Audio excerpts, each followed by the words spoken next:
Les journées de la RBTDS englobent tout un ensemble d'activités, allant des activités de développement de conservation de la biodiversité, qui est une fonction d'une réserve de biosphère.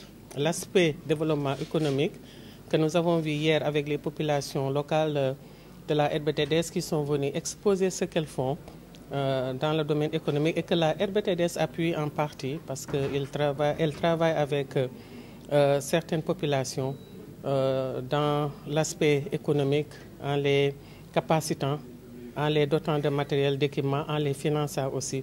Et aujourd'hui, nous sommes ici à l'Université Gaston Berger, qui est dans la réserve de biosphère transfrontière, pour développer des thèmes scientifiques qui vont nous permettre d'avoir des recommandations qui vont certainement aider à gérer les problématiques que traverse la réserve de biosphère transfrontière du delta du fleuve Sénégal. Nous sommes en coopération dans le cadre de cette réserve de biosphère autour de l'animation de 3 fonctions.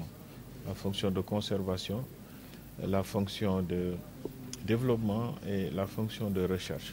Et justement, c'est cette fonction-là que nous essayons de matérialiser, celle concernant la recherche à travers ces panels qui sont aujourd'hui organisés à l'Université Gaston Berger. Et nous sommes en présence de nos partenaires de la rive droite du fleuve Sénégal, en l'occurrence le Parc national du Djaoling, le ministère de l'Environnement et du Développement durable de la Mauritanie, qui sont venus participer avec nous à cette journée de réflexion. Mais je rappelle que nous sommes à la 3e journée de cette 2e édition des Journées du Delta. Le premier jour, nous avons reçu la délégation mauritanienne au Parc national du Djoudj avec les 2 ministres en charge de l'environnement des 2 pays.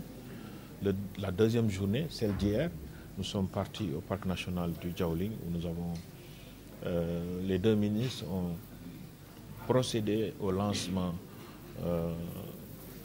de cette 2e édition des Journées de la réserve transfrontière de biosphère où nous avons participé, célébré en même temps la Journée mondiale des zones humides qui coïncide avec la date du 2 février. Aujourd'hui aussi, il est du même ordre d'importance que les 2 jours précédents. C'est en fait le travail des scientifiques pour lesquels nous sommes en fait mandatés par nos ministres d'y assister en vue de répondre à la 3e fonction de cette réserve de biosphère.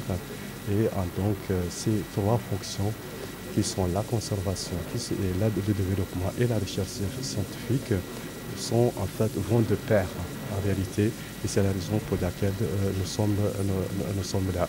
À vrai dire, nos pays ont besoin de développement, de satisfaire aux besoins de la population, mais il va falloir aussi qu'on tire les leçons de ce qui se passe aussi de par le monde avec la destruction de l'environnement.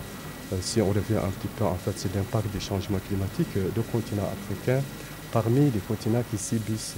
Donc c'est la raison pour laquelle nous devons tirer les leçons de ce qui s'est passé ailleurs et de faire une exploitation rationnelle et durable en vue de faire profiter notre population de ce que la nature lui offre. Et d'ailleurs, dans notre culture africaine, nous sommes vraiment liés avec notre environnement et c'est de cela dépend notre vie.